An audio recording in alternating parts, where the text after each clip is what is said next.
I was there before the landing. Mm-hmm.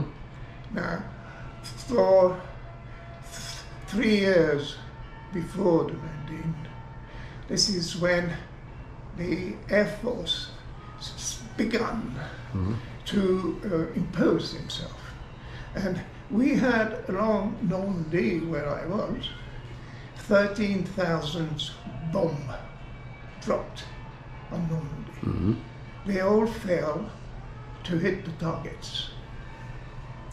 There are various reasons why. You believe whoever you want to believe, but that did happen. Mm-hmm. And then, well, on the 6th, by the 6th of June, we had been bombed and we'd been moved. Mm-hmm. And we were living now in the meadow, adjacent to a farm. And there were 20 of us in the hall. Yes, so we were there and we fed from. So we were five miles away from the beach, something like that. I can't remember the exact mileage, but something like that. So there we were until 1945, later in 1945, when we were moved back into not even sunny Normandy, because nothing was normal there. There were no men in Normandy. There were no animals. All the animals, all the cows and horses, all had been taken to Germany.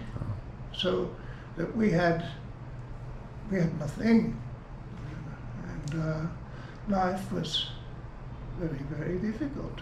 We had no clothing, we had no fruit, we had no food. We bartered for everything with one another. We ran and walked around the forest when we can, when we could, to cut food out of the trees and wild fruit. So that was a life, because we were certainly the most suppressed area in that Normandy part of France during the German occupation. And that's where you grew up all your life. That's where I was born, and that's where I grew up. And you were how old when this was happening? This was happening. I was 7 years old. Oh. So, yes, 7 years old. Okay. Going on 8. Yeah. Oh. And what else can I tell you? Well, are there any Americans left there? Well, yes, there are. There's a 172.5 hectares of graves, which represent 9,388 American soldiers, including, an interesting little bit this is, a air crew, which was brought down by the Germans. The crew was obviously killed, including something quite exceptional, 4 American women on the crew. Don't hear much of these. Quite exceptional, isn't it? Yeah. Yeah. So, what else? I was in the army later on. But at the time I was too young for the army, and the only thing with regards to the young people that I can tell you is that as men were all gone to concentration camps and other camps, boys aged 14 were working, had to work for the German in charge of the area. And their main work was to cut down trees and make holes in all the flat areas of the country so as to plant this tree trunk so the Americans could not land with their aeroplanes. And that was from the age of 14. Okay. Now, where we were, the name was Lison, Lison, that's where I'm from.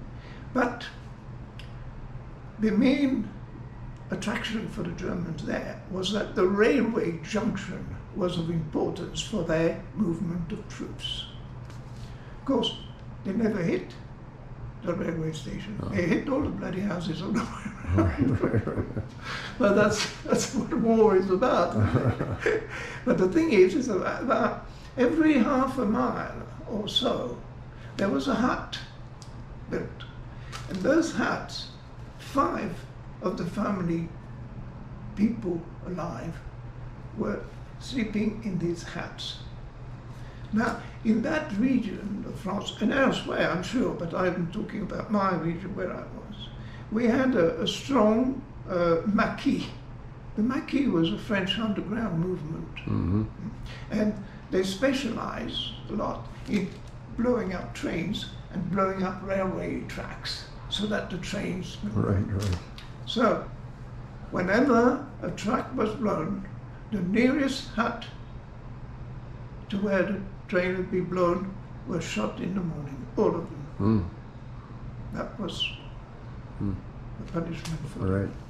So this is a true story, and this is, well, it's history in a sense, but of another form. Okay. With regards to our movement, we could not move without being questioned everywhere we went. Papier, papers. So you were, well, we were prisoners in an environment with no vegetation. No source of food. No source and they of didn't food. supply you with anything. Well, no, because nothing was allowed in and nothing was allowed out, and there was nobody to do the work. And then the animals which we used, like horses for ploughing or whatever, they were there. They were gone. Yes. And they knew they were going to die, but they kept coming. I've been in the military. I was involved in the North African War on behalf of the French government. I was in the infantry and then in the advanced commandos. And the thing is this: have you been in the military? No. No. The thing is that whilst training in the military, we're young and we love the idea of being a winner.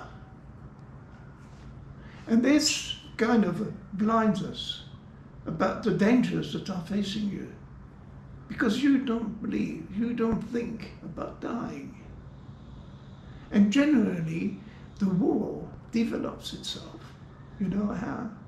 When you come back from combat and the guy who slept next to you is no longer there. Tomorrow, or the day, or the week after, you go on to a new.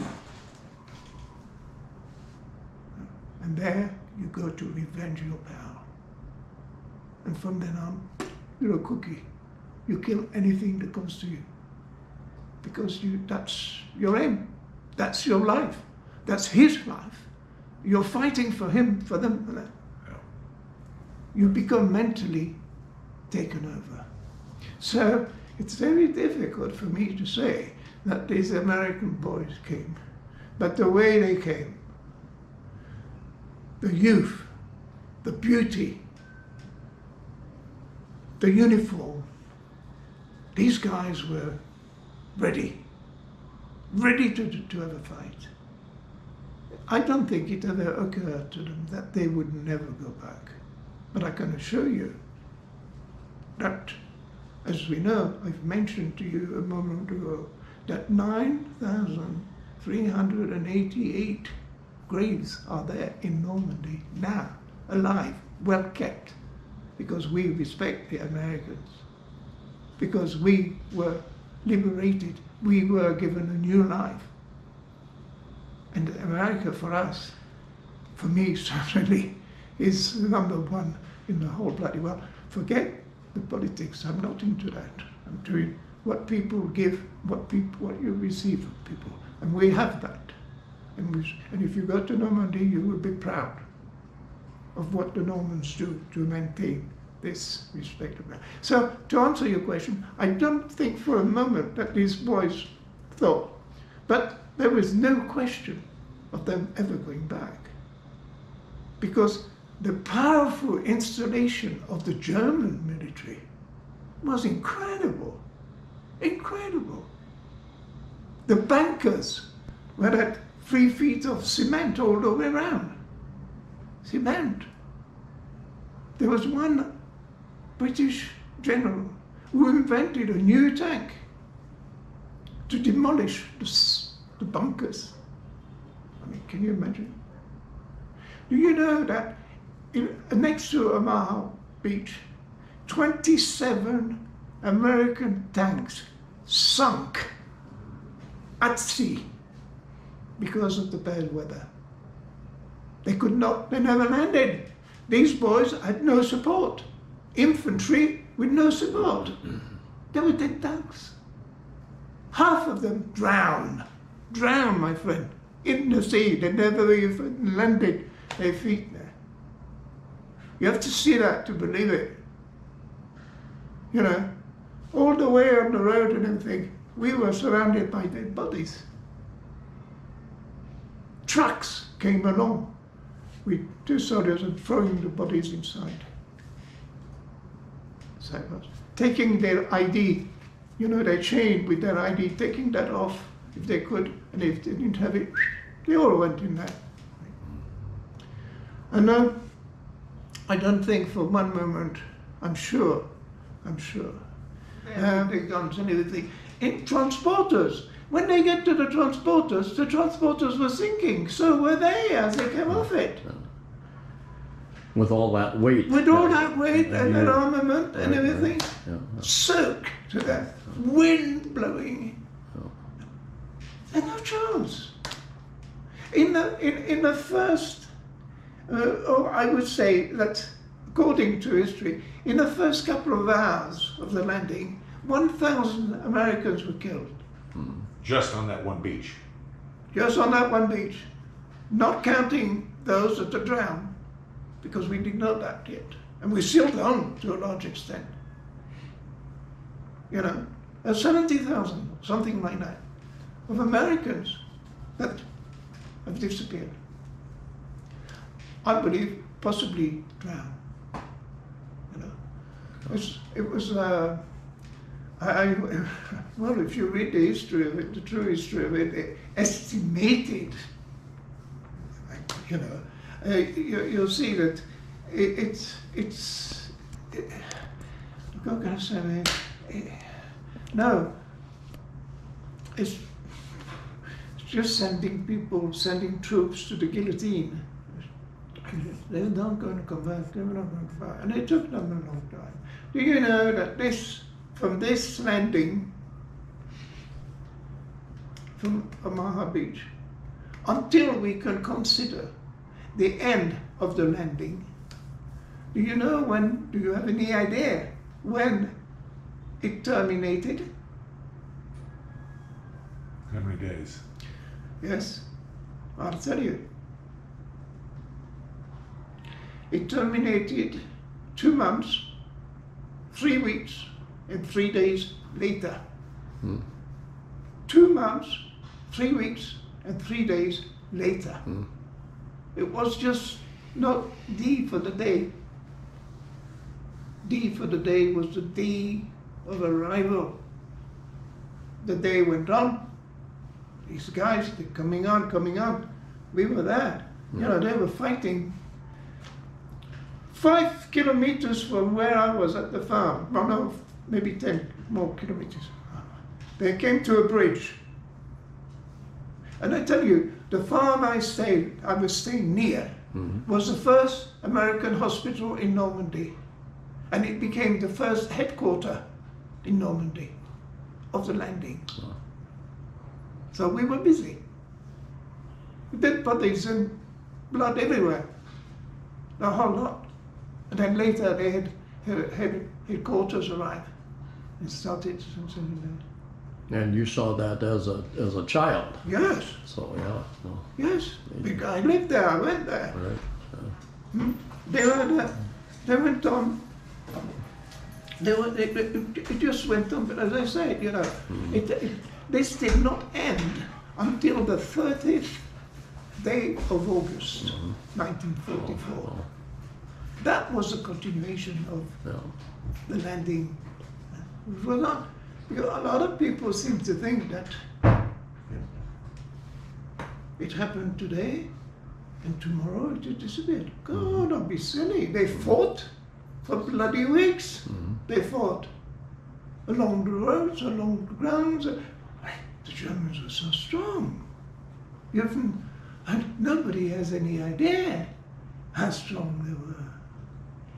And then the materials they had. And also, they'd had years to build this fortress all the way around. I mean, a 3-foot wall all the way around the fort. I mean, you see other little walls, they dig a hole, and they, on the land, but not the Germans. They were all sophisticated, everything was high class.